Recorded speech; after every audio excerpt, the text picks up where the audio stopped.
97.1 Forever! Mga kwento ng pag-ibig, kwento ng pag-asa at mga kwento ng buhay dito sa Barangay Love Stories. Love Stories.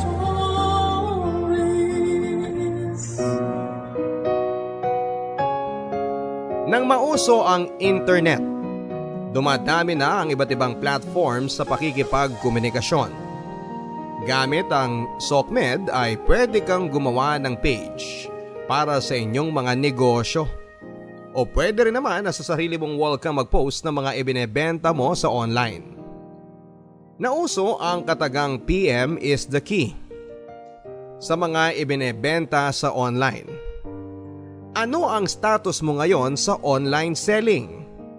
Ikaw ba ang nagsasabing PM is the key? O ikaw ang naiengganyo na mag-PM para itanong sa seller ang katagang HM? Dear Papa Dudut, isa po akong call center agent, Papa Dudut. Nakatapos ako ng college at pati rin ang girlfriend kong si Myla. Ako po si Edmond at matagal na rin ang relasyon naming dalawa ng girlfriend ko. Sa katunayan po ay kulang na lang talaga ang maikasal kami dahil tanggap na ng pamilya namin na kaming dalawa na ang magkakatuluyan. Mahal na mahal ko si Myla dahil sa wala pa itong mahanap na trabaho sa hotel ay naisipan niyang mag-online selling. Magandang negosyo din naman ito at kahit papaano ay kumikita naman talaga. Tiyaga lang talaga ang kailangan. Sa pagkakaalam ko ay maraming kumikita ng tiba-tiba sa online selling kapag naging click ito sa tao. Maraming sinusubukang item si Myla na kanyang ibinebenta. At gumawa pa siya ng isang online selling page niya. At dito nagsisend ang mga customers niya ng private messages tungkol sa details na pagpapadalhan kapag may nagustuhan ang mga ito sa mga ibinebenta niya. May mga meetups din siyang arrangement at meron din naman yung pinapadala niya sa courier ang item na bayad na. Mahirap din kasi papadudot ang COD dahil maraming nagpa-prank minsan na wala pala doon sa bahay nila sa address na ibinigay. Nakaranas na rin si Myla na magoyo. Maraming nakilala si Myla na naging kaibigan niya na rin dahil sa pagbebenta sa online. Masaya ako at kahit papaano ay may pinagkakaabalahan ng girlfriend ko. At tiyak akong hindi batugan ang magiging asawa ko kapag magkasama na kami sa iisang bubong. Patingin ang page mo. Ayan o. Ganda. Siyempre, ako yata gumawa ng logo niyan. Yabang ah. Pero in fairness, magandang ginawa mong logo. Gusto ko siya. Babe, gusto ko yung live online selling. Yung nasa camera ka tapos pinapakita mo yung mga paninda mo? Oo, maganda naman ako, di ba? O syempre naman. Kaya nga kita nagustuhan eh. Dahil sobrang ganda, matalino at maalaga. Walang mabait at mapagkakatiwalaan. Lahat ng magandang katangian meron ka. Ikaw talaga. O yan, may nag-comment na sa sandals na paninda mo. HM daw. Bakit kasi hindi mo nilalagay yung price? Uso talaga yung PM is the key. Replyan ko ng PM is the key. Uy, dapat nilalagyan talaga ng price yan. Ikaw talaga? Para alam ng tumitingin sa page mo kung mura o mahal ang binibenta mo. Strategy yan. Hindi ko makuha kung bakit ganyan ang strategy. Dapat makisabay sa uso. Sa bagay. Pero para sa akin, mas magandang ilagay mo na ang price. Sige na nga. Ilalagay ko na, Mr. Edmond. Ay nako, Miss Myla. Sana maging successful tong negosyo ko. Kaya yan.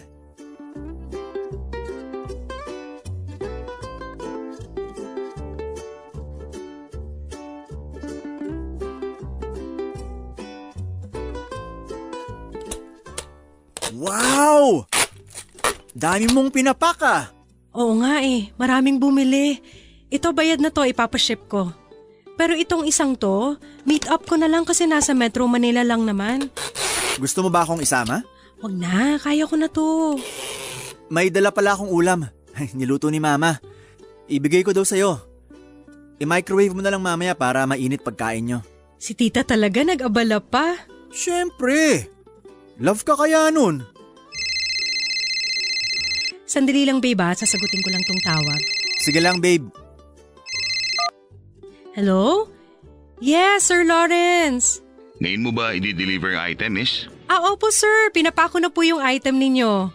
Gusto ko yan. Ipak mong mabuti ha. Siguraduhin mong maayos yan pagdating sa akin.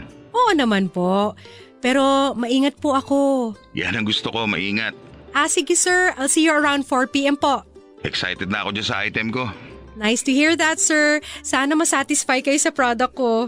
Sana. Sige sir, salamat ulit. Bye po! Okay, bye. Talaga bang ayaw mo akong isama? Lalaki yung kamitap mo eh. Alam mo na, Kaya kong sarili ko, huwag ka mag-alala. Para naman akong bata. nagwo-worry lang ako para sa'yo. Salamat babe, pero okay lang ako. Sige, ikaw bahala. Basta kung kailangan mo tulong ko ha, game ako. Noted. Hindi PM is the key? Ang corny mo ah. Joke yun. Ikaw talaga? Naging busy si Myla sa kanyang online business. Minsan ay nawawala na siya ng time sa relasyon namin. Iniintindi ko na lamang siya papadudot dahil wala naman siyang ibang trabaho kundi ang pagbebenta ng kung ano-ano sa online sa kanyang page. Katuwang niya ang kanyang pamangkin na college student na si Minchu sa pagmamanage ng negosyo at sa page niya. Lumaki ang online selling ni Myla papadudot at dumami rin ang mga customers niya. Patok ang kanyang pagla-live video selling. Siyempre hindi rin maiiwasan na merong mga walang magawa sa buhay na mga bastos na tao. Sinasabihan ko si Myla na i-report niya ang mga bastos para naman magtanda at hindi na umulit sa pambabastos. Dumating ang araw na parang may kakaiba kay Myla. Hindi ko lang ma-figure out pero meron talaga. Minsan gabi na rin niyang nahahatid ang ibang orders. Wala akong magawa dahil nagtatrabaho din ako sa call center ng gabi at hindi rin makakasama ang pamangkin niya dahil nag-aaral ito.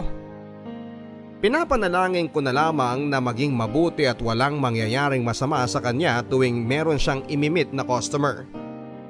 Matyaga si Myla papadudot. Iba ang energy niya sa kanyang negosyo. Pero nawawala na nga siya ng time sa akin at yung dating date namin ay hindi na nangyayari. Mutual understanding lang talaga na busy siya sa kanyang negosyo. Dumadalaw na lang ako sa bahay nila.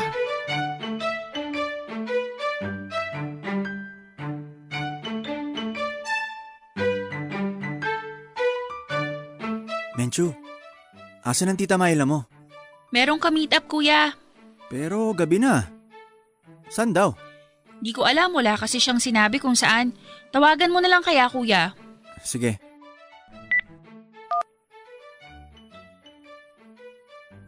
Hindi ko makontak eh. Gabi na masyado ah. Kuya naman, malaki na si Tita Myla. Kahit malaki na yun.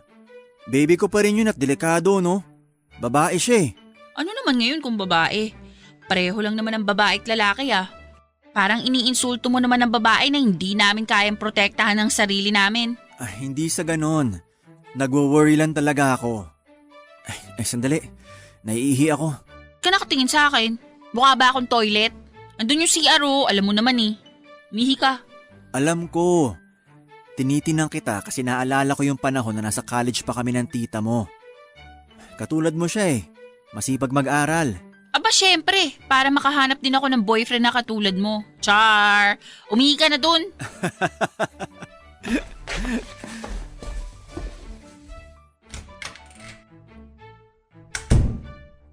Ano to? Pregnancy test kit? Sinong buntis? Positive ba nakasabi? Buntis si Myla? Hindi kaya si Menchu?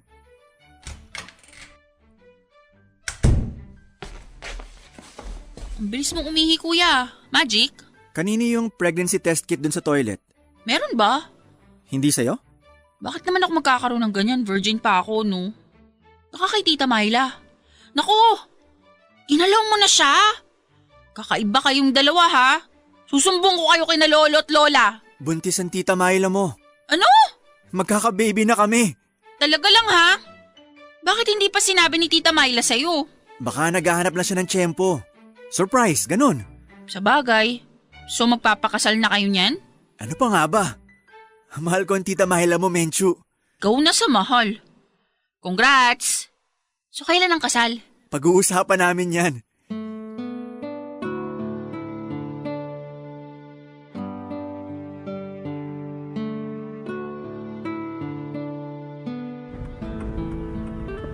Babe, tumataba ka. Oo nga eh. Wala ka bang sasabihin? Edmond? Bakit ka ba natatakot? Alam ko na. Nakita ko sa toilet ang pregnancy test kit. Ano? Edmond? Ilang buwan na si baby. Alam mo, sobrang saya ko na magiging ama na ako. Kailan natin sasabihin sa mga magulang natin ang tungkol sa pagbubuntis mo? Ay, kailangan na natin magpakasal, Myla, habang hindi pa lumalaki ang tiyan mo. Oo nga. Sasabihin natin. Magpapakasal na tayo. Saya-saya ko. Sobrang saya ko. Oh, baby, kapit ka lang ha. Excited na si Daddy na makita ka. Mahal na mahal ka ni Daddy. Oh, tears of joy ba yan? Oo. Salamat, Edmond. Salamat.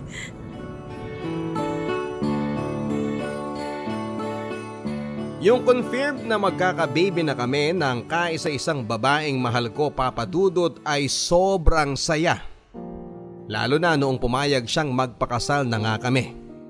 Ang usapan kasi namin noon ay kapag magiging stable na kami sa isa't isa ay saka na kami magpapakasal. Ang kaso ay nabuntis ko siya at dapat kong panagutan yon. Hindi naman mahirap na ipaalam namin sa aming mga magulang ang tungkol sa pagbubuntis ni Myla. Dahil matagal na naman kaming magkasintahan at tapos na kami sa pag-aaral at may trabaho na ako. Pero Papa Dudut, may napapansin lang ako kay Myla. Parati siyang balisa at wala sa kanyang sarili. Siguro dala yun ang kanyang pagbubuntis. Maselan lang siguro kaya ganon siya, nagiging masungit din. Gusto ng mga magulang namin na magkarbo ang kasal namin. Kaya naman naisipan nila na after ng mapanganak ni Myla ang bata kami magpapakasal. Maluha-luha si Myla kapag pinag-uusapan na namin ang kasal. Tears of joy na naman, pero isang malaking palaisipan sa akin kung bakit nagbago si Myla. Hindi na genuine tingnan ang mga ngiti niya. Para bang may tinatagong lungkot sa kanyang mga mata. At yon ang gusto kong alamin kung bakit.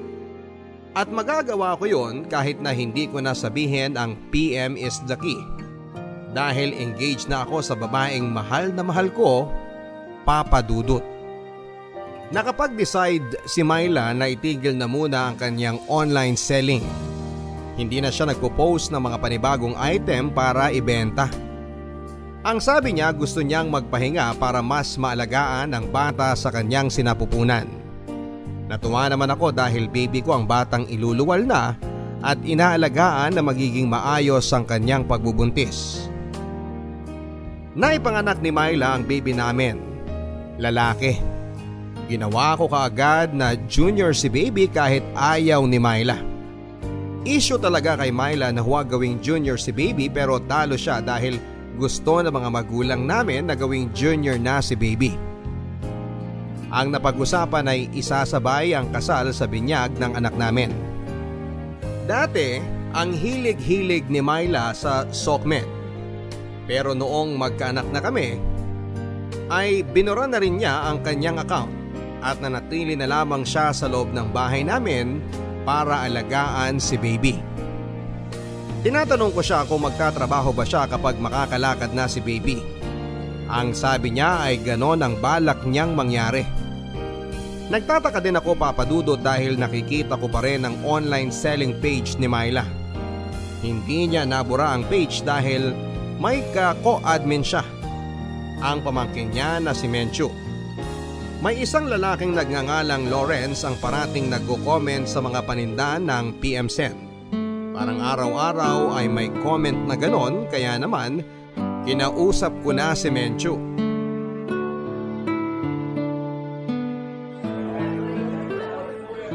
Salamat at sumama ka sa pag-grocery ko ngayon, Menchu. May magagawa ba ako? Joke lang, kuya. Siyempre naman. Basta may pakain at milk tea, solve na ako. Magiging pearl na yung mukha mo. Grabe naman yan. Hindi ba sa akin talaga nagmana si Junior ko? Sa totoo lang ha, hindi nyo kamuka. Mana kay Tita Myla lahat. Pagiging lalaki lang naman ni baby sa'yo eh. Hindi ah. Tinatanong niyo ako tapos ayaw niyo tanggapin yung sagot ko. Oo naman, parang nakuha ni baby yung tenga mo. Tenga lang? Ilang milk tea ba per body part, ha? Ay nako, Menchu. Teka, hindi ba co-admin ka ng online store ng Tita Myla mo? Oo, pero hindi ko na pinapansin. Si tita kasi talaga humahawak nun eh. Patingin nga ng page. Bakit? May titinan lang ako kung paano ba ginagawa yung online selling na yan. Akin na yung cellphone mo. Dali. Gusto ko makita kung anong nakalagay na command kapag admin ka ng isang online selling page. Sige. Eto oh. Pwede mong iswitch ang account ko sa account ng page. Sige. Ganito pala? Umorder ka pa?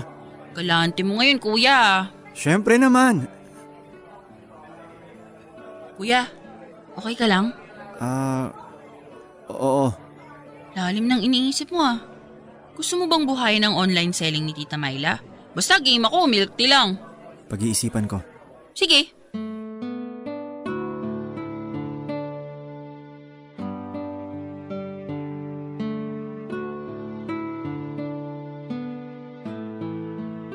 Babe, Ano? ayaw mo bang buhayin ng online selling mo? Magtatrabaho na lang ako. Dati kasi, lakas ng energy mo para sa online selling mo eh. Bigla-bigla ka na lang nawala ng energy. Hindi ba ang sabi ko sa'yo, ang focus ko na yung pagbubuntis ko? Ngayon, naipanganak mo na si baby. Pagod ako, babe. Gusto ko matulog. Ikaw na muna magbantay sa bata.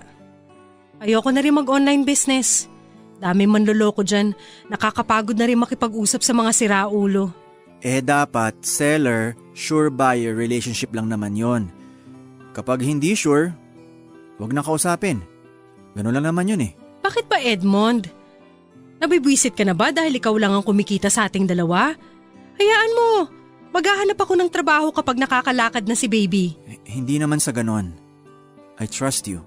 Edmond, alam ko ang gusto mong tukuyin. Pwede ba? Sabihin mo na lang na gusto mo akong pagtrabahuhin para kumita ng pera para may ka-share ka sa pagbabayad ng bills. Bakit pa ba ako nabuntis? Yun nga eh. Bakit ka nagpabuntis? Sinisisi mo ko, ganun ba? Hindi mo alam ang pinagdadaanan ko. Bukas na tayo mag-usap. Pagod ka, di ba? Edmond naman eh! Sige na. Magpahinga ka na. Sa loob-loob ko, papadudot, ay nagngingit-ngit na ako sa galit. Dahil ang babaeng pakakasalan ko ay may ibang karelasyon. Si Lawrence na isang customer niya sa online selling na iniiwasan na niya. Tinignan ko ang mukha ni Lawrence at ang mukha ng junior ko. Kaya pala hindi ko kamukha ay kamukha pala ni baby si Lawrence.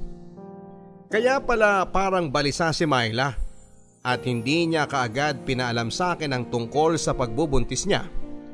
Ay siguro'y hindi niya alam kung sino ang ama ng bata sa tiyan niya. Ipinagsabay pala ni Myla ang relationship ko sa kanya. At sa online selling at ka-PM is the key niyang karelasyon na si Lawrence. Dahil matagal na kami ni Myla ay naging automatic na ako talaga ang ama ng ipinagbubuntis niya. Dahil ako lang naman ang ipinakilala niyang boyfriend sa mga magulang niya. Itinago ni Myla sa akin ang lahat hanggang sa mga anak siya. At parang pinagtatawanan ako ng iba dahil hindi ko kamukha ang bata. Kailangan kong matunton kung saan nakatira si Lawrence, Papa Dudut. Naisave ko ang palitan nila sa online page inbox. Ang gusto ko ay magkaroon pa ako ng matibay na ebidensya ng pagtataksil ni Myla para hindi ko na ituloy ang pagpapakasal ko sa kanya.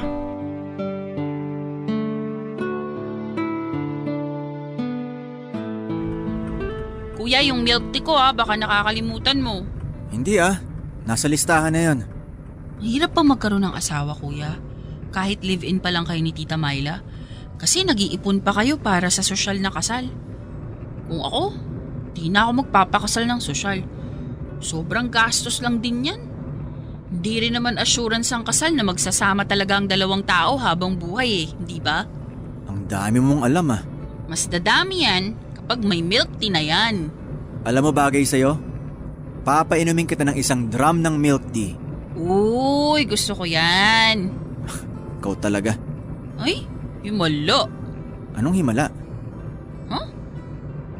May social media na ulit si Tita Myla? Patingin. Paano mo nalaman? Sinearch ko. Baka kasi bumalik. Pero bago na pala. Huwag mo na lang siyang sabihan about dyan. Ako ang gumawa niyan. Ha? Bakit?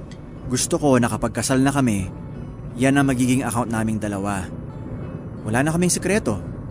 Dapat dyan, Myla Edmond. Parang apelido lang ang pangalan ko, di ba? Ganun? Oo na nga. Pero sige, di ko sasabihin. Alam mo na. Oo na. Hindi ka ba nagsasawa sa milk tea mo na yan? Ay, hindi po.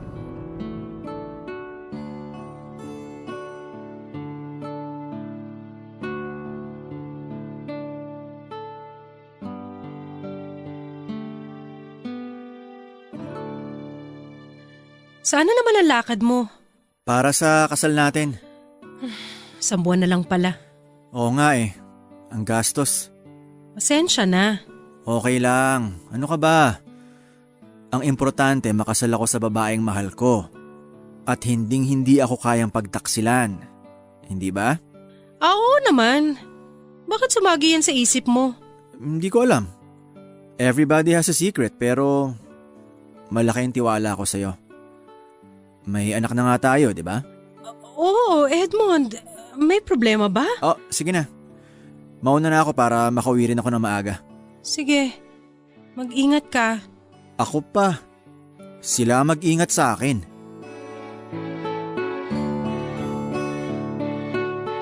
Parang gusto ko nang sabihin kay Myla na alam ko na ang sekreto niya pero kailangan kong magtimpi, Papa Dudut. Gusto kong makaharap ang lalaki na dahilan kung bakit nagtaksil sa akin si Myla. Bakit kailangan pang humantong sa ganito ang lahat? Ang simpleng PM is the key ay naging daan sa isang pagtataksil. Patuloy pa rin ang paghahanda ng lahat para sa kasal at sa binyag ng anak ni Myla. Masakit sa dibdib ko tuwing nakikita ko ang bata, ang bunga ng kanilang pagtataksil. Nalaman ko kung saan nakatira si Lawrence, Papa Dudut.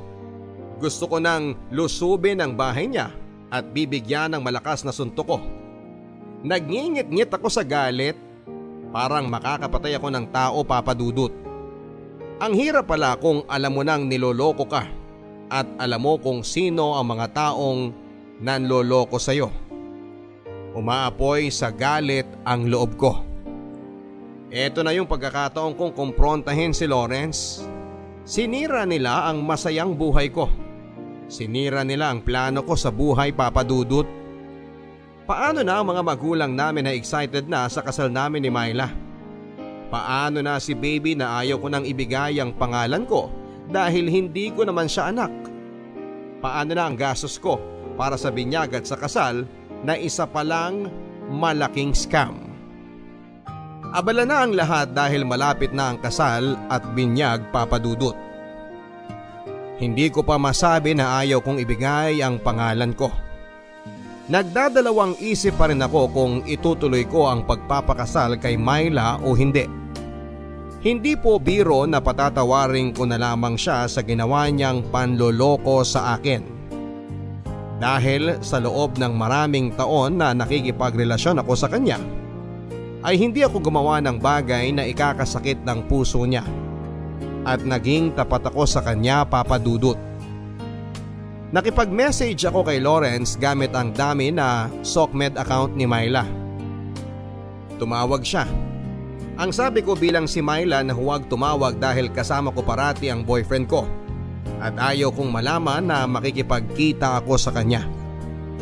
Nangyari ang tagpong ito 1 linggo na lamang bago ang itinakdang kasalan namin ni Myla, Papa Dudut. Walang kaalam-alam si Lawrence sa akin at ako lang ang nakakakilala sa kanya. Lumapit ako at nagpakilala akong boyfriend ni Myla.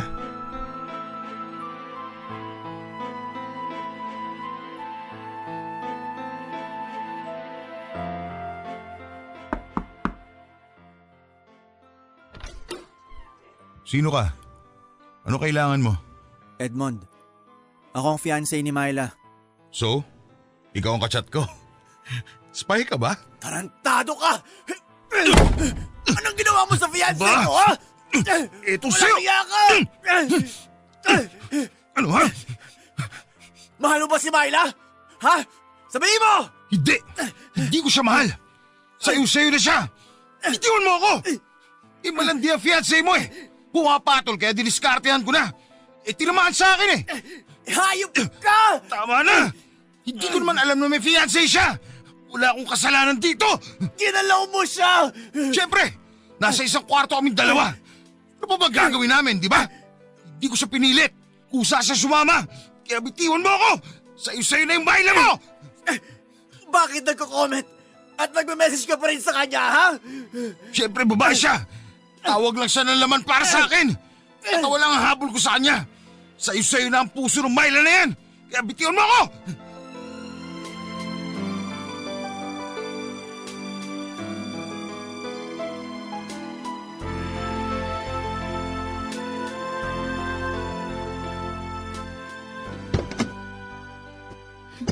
Hi, Kuya! Oh! Kuya! Anong nangyari dyan sa mukha mo? May nakasuntukang umag. Paano na yan? Kasal mo na sa susunod na linggo ah. May magbabago ba kung ganito itsura ko? Ayan na naman tayo eh. Hindi ba ang puso naman ang pinag-iisa tuwing kasal? Nabugbog ka lang. Di ka nakatira ng katol, no? Pamilk tea ka na lang, Kuya. Hoy! Ano nangyari sa'yo? Gusto mo ako na mag-drive? Alam mo, mahal ko yung tita Myla mo. Oo naman. Bakit, Kuya?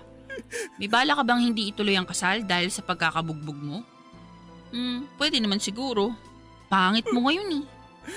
Parang hindi kaya ng concealer yan. Ang gusto ko lang naman, ang umibig ng tapat. At ibigin ako ng tapat.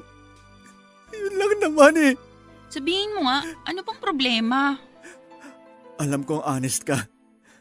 At marunong ka magtago ng sikreto. Oo naman. Menchu, may ibang lalaki ang tita Myla mo. We, Nakaharap ko. Kaya itong nangyari. di ako naniniwala. Baka nagkamali ka lang. Maling akala lang yan. Sa palagay ko, siya ang tunay na ama ni Baby. Hala, Kaya yung tukso nyo na parang walang minana sa akin si Baby. Dahil hindi talaga akong ama ni Baby. ano ba yun? Totoo?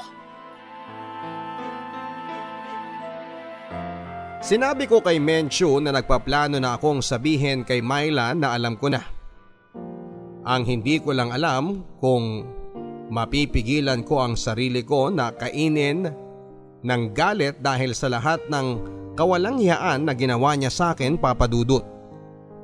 Ang sabi ni Menchu na pag-isipan kong mabuti ang lahat at huwag magpadalos-dalos sa desisyon. Na mas magandang pakinggan din ang side ni Myla kung bakit niya nagawang pagtaksilan ako at ano pa talaga ang nangyari between her at kay Lawrence. Mabuti na lang talaga at nariyan si Menchu. Kung hindi ay baka isa na akong bulkan na sumabog sa harapan ni Myla. Sinekreto na lang muna namin ni Menchu ang lahat, Papa Dudut. Hanggang sa kaya ko nang kausapin si Myla At dapat kausapin ko na siya dahil ilang araw na lang ay kasal na naming dalawa. At ayokong umabot pa sa araw ng kasal, saka ko sasabihin o saka ako magwawala dahil sa mga nalaman ko.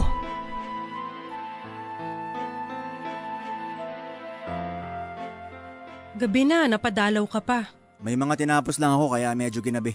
Si Junior mo tulog na. Kanina pa. Hindi siya magulo ngayong araw kaya hindi ako masyadong na-stress sa kakabantay sa kanya. At naisaayos ko yung mga parating na gagamitin sa kasal. Yung hindi pa napadala ng invitation card, bukas ko na ibibigay sa kanila. Alam mo babe, ang sarap isukat ng gown ko. Ang ganda. Kaso, hindi pwede baka, alam mo na. Sinukat mo sana. Para alam mo kung totoo ba yung sabi-sabi o hindi. Uy, grabe ka. Ayoko hindi matuloy ang kasal natin. Ilang araw na lang. Ah, talaga ba? Oo naman. At huwag ka na mag-alala. Tupagin ko na ang paghahanap ng trabaho after ng kasal natin. After ng honeymoon natin. Baka makabuo pa tayo ng isa. Ay, paano na ako makakapagtrabaho nun? Balikan mo yung PM is the key mo. Ayoko na nun. Gusto ko yung trabahong naaayon sa kurso ko. Gusto ko na magtrabaho sa isang hotel, babe. Okay din naman yung online selling ah. May makikilala ka. Edmond, please. Tapos yung makikilala mo, magiging malapit na kayo. At sa pagiging malapit nyo, sasama ka na sa kwarto. Kaya yan, may anak ka na. Ano bang pinagsasasabi mo ha? Hindi ko anak si baby. Ano? Alam ko ang ginawa mong pagtataksil sa akin, Myla. Anong sabi mo? Hindi ko anak si baby. Kaya kami hindi magkamuka. Anak mo siya! Alam mo, okay lang naman sana kahit hindi ko anak si baby eh. Kahit may gumalaw na sa'yo na iba. Hindi naman sukatan kung sinong nauna o ano eh. Ang masakit, hindi ka naging tapat sa akin. At ikaw pa may ganang manampal? Alam ko ang tungkol sa inyo ni Lawrence. At huwag mong ipagkakailayon, Myla. Paano mo nalaman? Kailangan pa ba malaman mo? Sabihin mo, pinuntang ka ba ng lalaking yun? Siya ba ang nagsabi sa'yo? Walang iya siya. Buo na ang desisyon ko, Myla. Hindi ako magpapakasal sa'yo. At hindi ko ibibigay ang pangalan ko dyan sa anak ninyo. Edmond naman. Edmond, magpapaliwanag ako. Ano bang ipapaliwanag mo, ha? Parang ang dali-dali naman loko para sa'yo, Myla. Ginawa mo akong gago. Ginago mo ako! Edmond. Hindi mo deserve ang pagmamahal ko. Huwag mo ako iwan. Tama. Please. Bitawan mo ako. Mag-usap muna tayo. Edmond. Baka sa lalaki mo. Edmond. Bitaw! Please. Edmond.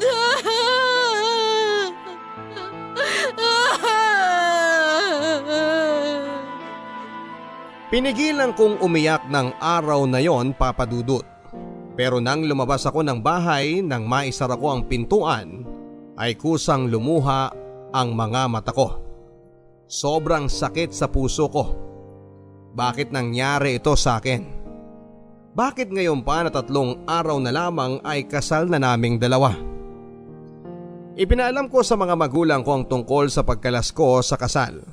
Sinabi ko lang na hindi ko na mahal si Myla. Nagalit ang mga magulang ko sa akin, Papa Dudut, at nilagay ko daw sa kahihiyan ang pamilya namin. Naisip ko rin na bawiin ang pangalan ko sa baby pero narehistro na ito bilang anak ko. At junior na ang bata. Alam ko na walang kasalanan ng bata. Pero parang ang sakit lang na ang bunga ng pagtataksil ng mapapangasawa ko ay ginawa ko pang junior. Tama lang ba ang ginawa ko, Papa Dudut?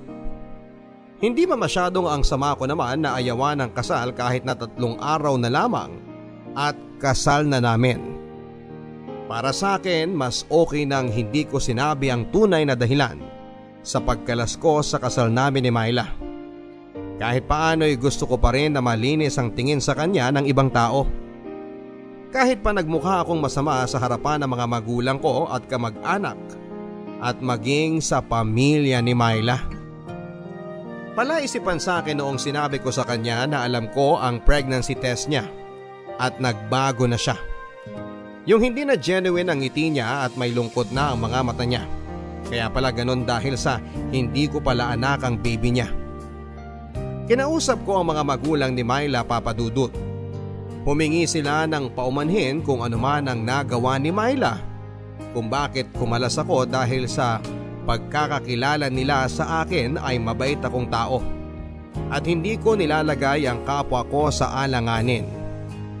Alam nila na may malaki kaming problema, ang hindi lang nila alam ay kung ano ito. Pero buo na po ang desisyon ko at hindi na magbabago.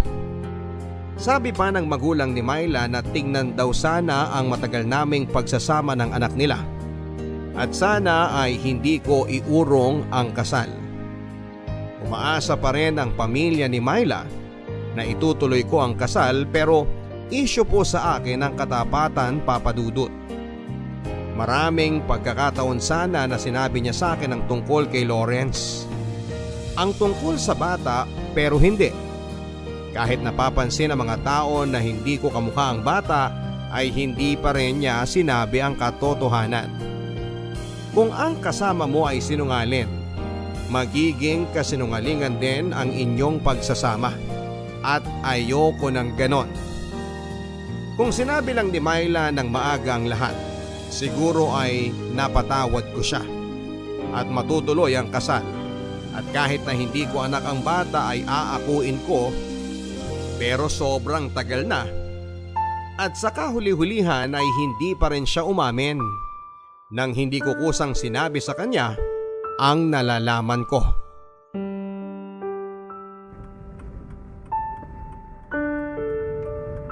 Kuya, parang naaasiwa na akong kasama ka. Hindi mo naman ako kadugo eh. Wala na kayo pati ni tita. Bukas na sana yung kasal niyo eh. Talaga bang hindi na matutuloy? Ayaw mo na talaga? Ayoko na. Wala na. Kuya, baba mo na ako dito. Hindi. Ihahatid kita sa bahay nyo.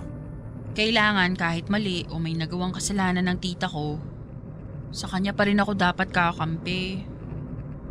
Alam mo, takot akong magka-jowa kasi maraming hindi matitinong lalaki. Sabi ko nga sa sarili ko kung magkaka-jowa ako yung katulad mo kasi mabait ka. Deserve mo yung maging masaya, kuya. Deserve din ng tita ko na maging masaya. Sana naman bigyan mo pa siya ng pagkakataon. Pag-isipan mo. Konting oras na lang oh. Pag-iisipan ko. Pag-iisipan ko, Menchu. Alam mo naman yung number ko, tawagan mo lang ako. Sasamahan ko lang sa pag-iyak yung tita ko. Sige na, baba mo na ako, magtataksi na lang ako. Sigurado ka ba talaga? Oo, baba mo na lang ako. Okay, sige.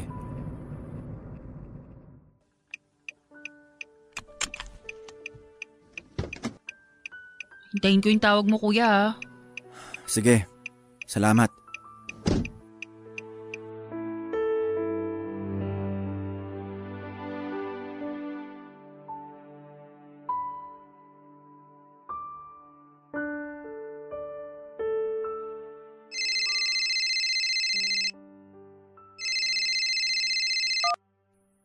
Hello, Menchu?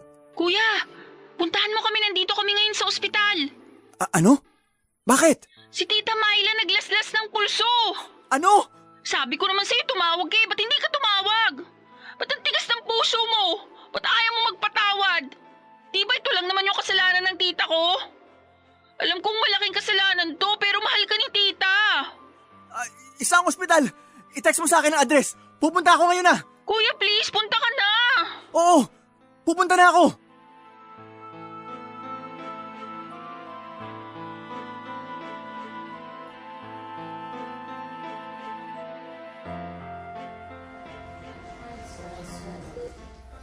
Myla. Edmond? Edmond? Nandito na ako. Edmond, sorry. I'm really sorry. Bakit mo naman ginawa to? Munti ka nang mapuruhan sa ginawa mo eh. Nagsisisi ako sa kasalanan ko. Ako ang sumira ng lahat. Myla, sa totoo lang, gusto ko na talagang tigilan ang ugnayan natin at kalimutan ka. Alam ko naman eh. Kasuklam-suklam yung ginawa ko. Huwag ka nang umiyak. Myla, kahit ganun pa man, naging mabuti ka sa akin. Kasama ka sa mga pangarap ko kahit nung college pa tayo. Siguro nagkamali ka lang ng hindi mo inaasahan. Natukso ka sa mga bagay. Siguro maraming magsasabi sa akin na baliw ako kung itutuloy ang kasal. Di ba? Bakit kita pakakasalan iba ang nakabuntis sa'yo. Pero naisip ko na magsimula tayo. Anak ko si Junior. Kahit ano pa man ang mangyari, kalimutan na natin ang nakaraan. Magsimula tayo ulit. Edmond? Talaga? Sasabihan ko sila na dito na tayo magpapakasal sa loob ng ospital. Huwag ka nang umiyak. Matutuloy ang kasal natin. Edmond? Edmond? Salamat sa pagmamahal. Mahal na mahal kita.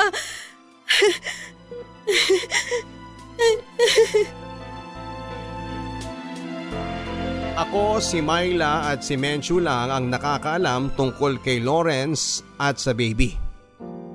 Ang dali lang lumambot ng puso ko, Papa Dudut. Tama rin naman kasi ang sabi sa akin ni Menchu at ng mga tao sa paligid, na dapat ko ring isaalang-alang ang mga taon na nagsama kami. Tatawagan ko na talaga sana si Menchu noon para kausapin si Myla. Naunahan lang ako ng paglaslas ni Myla. Tatanggapin ko na sana siya at bibigyan ng second chance. Kasi baka natukso lang talaga siya at nawala sa isip niya na mauuwi sa isang bangungot ang lahat. Hindi rin naman ako perpektong tao. Nagkakamali din ako. Natuloy ang kasal at binyag sa loob ng ospital, Papa Dudut. Kami-kami lang ng pamilya ko at pamilya ni Myla ang nandoon. Hindi ko na inisip pa ang nakaraan. Nakakatuwa nga na para kaming galing sa gera. May mga pasa ako dahil sa mga tama ng suntok ni Lawrence at siya naman ay ang paglalaslas niya ng pulso. Ano yan? Bakit may ring light? Magva-vlogger ka na ba? Hindi Mag-online selling na ulit ako pero kasama ka na. Ikaw nang sasagot sa mga messages. Bawal na ang meet up. Shipping na lang. Pwede. So gagawa ka na ulit ng panibagong page sa online business mo? Oo. Babe, sorry doon Kalimutan mo na yon. Salamat sa pangunawa. Okay na yon. Move forward na tayo. Okay? Salamat talaga. Teka, gagawa ko ng video para sa business natin. Sumali ka. Babe, hindi ako magaling yan sa video na yan. Ano ka ba? Kaya mo yan, promise. Sige. Paano ba yan? Ganito lang. Oy, Menchu, halika nga dito. Kayong dalawa na lang ng tita mo ang mag-video. Ako na lang kukuha. Pero kayo mag-i-edit Huwag niyo na ako isali sa video, okay? Kuya, kaya nyo yan. Artistahin kaya itsura mo. Para nga kayong si Mark Heras Bolera nito? Ilang milk tea ba gusto mo? Mga 4. Alam mo, ang takaw mo talaga sa milk tea. Ganyan talaga yan. Parang pinaglihi sa milk tea. Hindi pa naman uso ang milk tea nung pinagbubuntis siya. Ano bang gagawin sa video na yan? Ayan naman pala Simulan nyo na. Teka, anong ibebenta natin? Anything under the sun. PM is the key.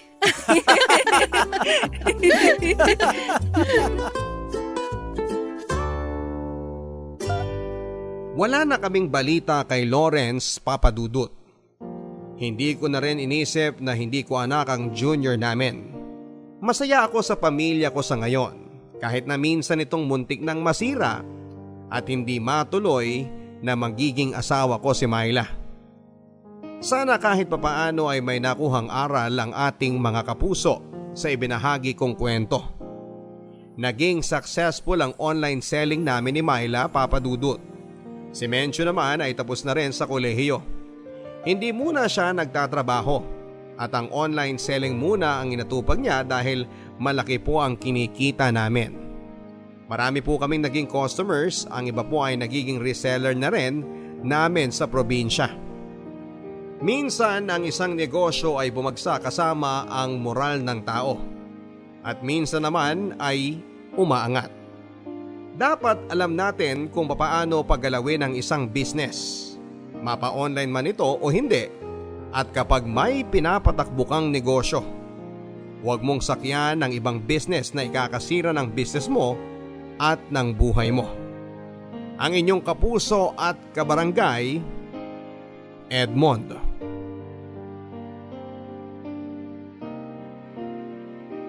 Mga kwento ng pag-ibig, kwento ng pag-asa at mga kwento ng buhay dito sa Barangay Love Stories. Love